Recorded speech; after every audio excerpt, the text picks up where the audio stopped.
ಮರ್ಯಾದಾ ಪುರುಷೋತ್ತಮ ಶ್ರೀರಾಮಚಂದ್ರನ ವಿಗ್ರಹದಲ್ಲಿರುವಂಥ ನಗು ಉಂಟಲ್ಲ, ಆ ನಗು ಬರಲಿಕ್ಕೆ 4 ಮಸಲ್ಸ್ ಸಾಕು. ಸಂಸ್ಕಾರ ಅಂದ್ರೆ ಏನು?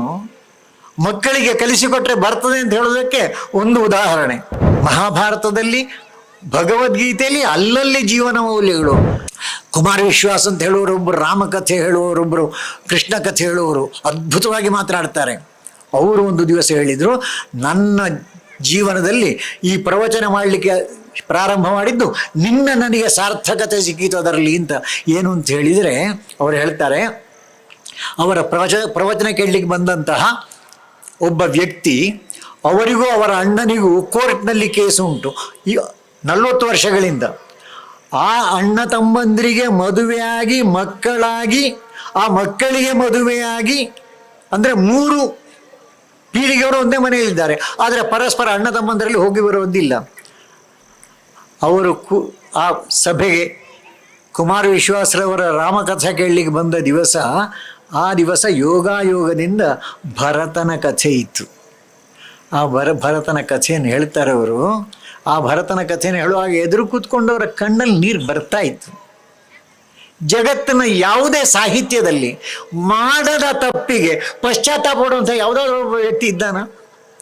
ಅಂತಹ ಭರತನ ಕಥೆಯನ್ನು ಹೇಳಿ ಅವರಿಗೂ ಗದ್ಗದಿತರಾಗಿದ್ರು.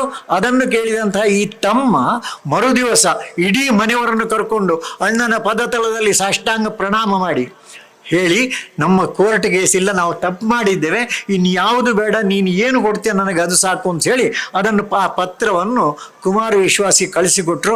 ಅವರು ಹೇಳ್ತಾರೆ, ನನ್ನ ಪ್ರವಚನ ಸಾರ್ಥಕ ಆಯಿತು ಅಂತ. ಹಾಗಾಗಿ ಕೂತಲ್ಲಿ ಕೆಲವರಾದರೂ ಸಂಕಲ್ಪ ಮಾಡಬಹುದಾ, ನನ್ನ ಮನೆಯಲ್ಲಿ ವಾರಕ್ಕೊಮ್ಮೆ ಆದರೂ ಕನಿಷ್ಠ ಒಂದು ಭಜನೆ. ಆ ಭಜನೆ ಆದ ನಂತರ ಅಷ್ಟು ಮಾಡಲಿಕ್ಕೆ 7-8 ನಿಮಿಷ ಸಾಕು. ಮತ್ತು 4-6 ನಿಮಿಷ ಉಂಟಲ್ಲ, ಆ 4-6 ನಿಮಿಷದಲ್ಲಿ ಮಾಡಬೇಕಾದ್ದೆಂಥದ್ದು? ಸುಮ್ಮಗೊಂದು ಕೂತ್ಕೊಂಡು ಪರಸ್ಪರ ಮುಖ ನೋಡಿಗೆ ಕಣ್ಣಿಗೆ ಕಣ್ಣಿಟ್ಟು ಒಂದು ನಗಾಡ್ಲಿಕ್ಕೆ ಬರುವುದಿಲ್ವ? ನೀವು ವೈದ್ಯರ ಹತ್ರ ಹೇಳಿ, ಒಂದು ನಸುನಗೆ, ಮರ್ಯಾದಾ ಪುರುಷೋತ್ತಮ ಶ್ರೀರಾಮಚಂದ್ರನ ವಿಗ್ರಹದಲ್ಲಿರುವಂಥ ನಗು ಉಂಟಲ್ಲ, ಆ ನಗು ಬರಲಿಕ್ಕೆ 4 ಮಸಲ್ಸ್ ಸಾಕು.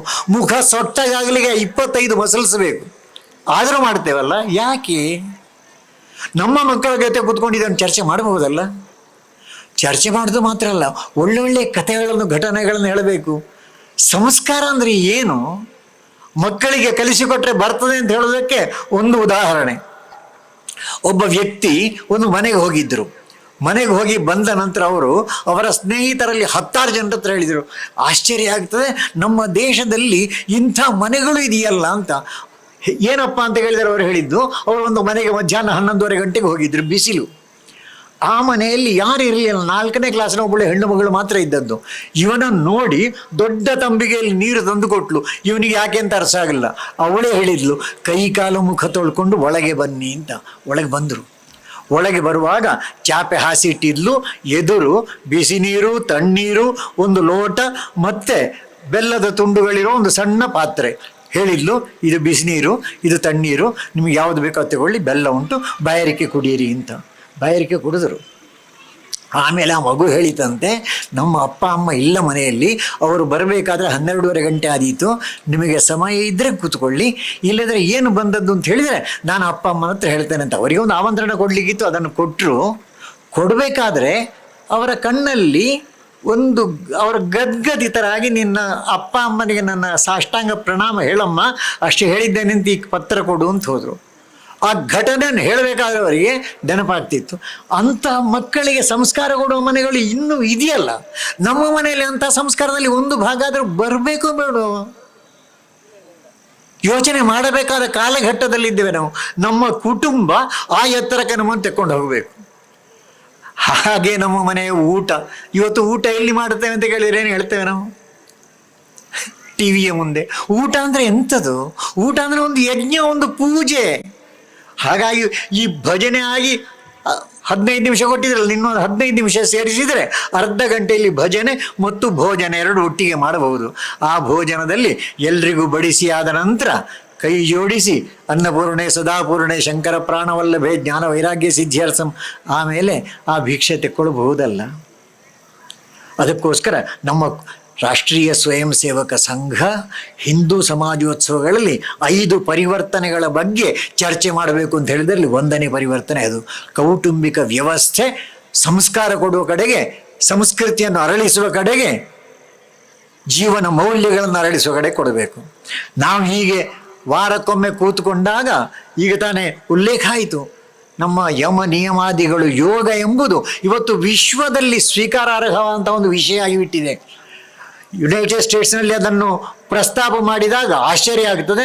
ಅದನ್ನು 176 ರಾಷ್ಟ್ರಗಳು ಏಕಕಾಲದಲ್ಲಿ ಅನುಮೋದನೆ ಮಾಡಿದ್ದು ಮಾತ್ರ ಅಲ್ಲ, ಇವತ್ತು ಆ ಜೂನ್ 21ನೇ ತಾರೀಕಿನ ದಿವಸ ಯೋಗಾಭ್ಯಾಸ ನಡೀತದೆ. ಯೋಗ ಅಂದರೆ ಬರೀ ಪ್ರಾಣಾಯಾಮ ಆಸನಮ ಅಲ್ಲ, ಆಗ ತಾನೇ ಉಲ್ಲೇಖ ಆಯಿತು.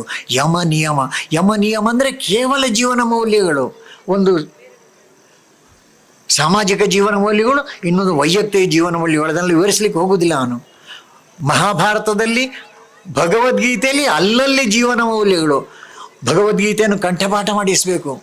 ಮಕ್ಕಳಿಗೆ ಒಂದು ಸರ್ತಿ ಕಂಠಪಾಠ ಬಂದರೆ ಅವರಿಗೆ ವಯಸ್ಸಾದಾಗ ಅದರ ಅರ್ಥ ಮಾಡಲಿಕ್ಕೆ ಅನುಕೂಲ ಆಗ್ತದೆ. ಹೆಚ್ಚು ಮಾಡಲಿಕ್ಕೆ ಆಗದಿದ್ದರೆ ಕೆಲವನ್ನಾದರೂ ಆಯ್ಕೆ ಮಾಡಿ.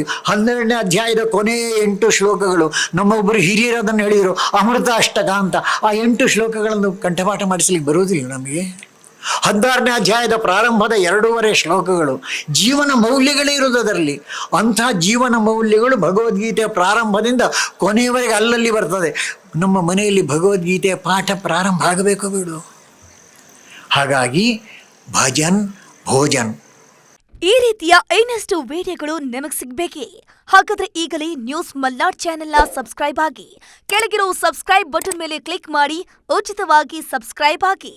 ನಿಮ್ಮ ಒಂದೊಂದು ಸಬ್ಸ್ಕ್ರೈಬ್ ಕೂಡ ನಮಗೆ ಬೆಂಬಲ, ಸ್ಫೂರ್ತಿ.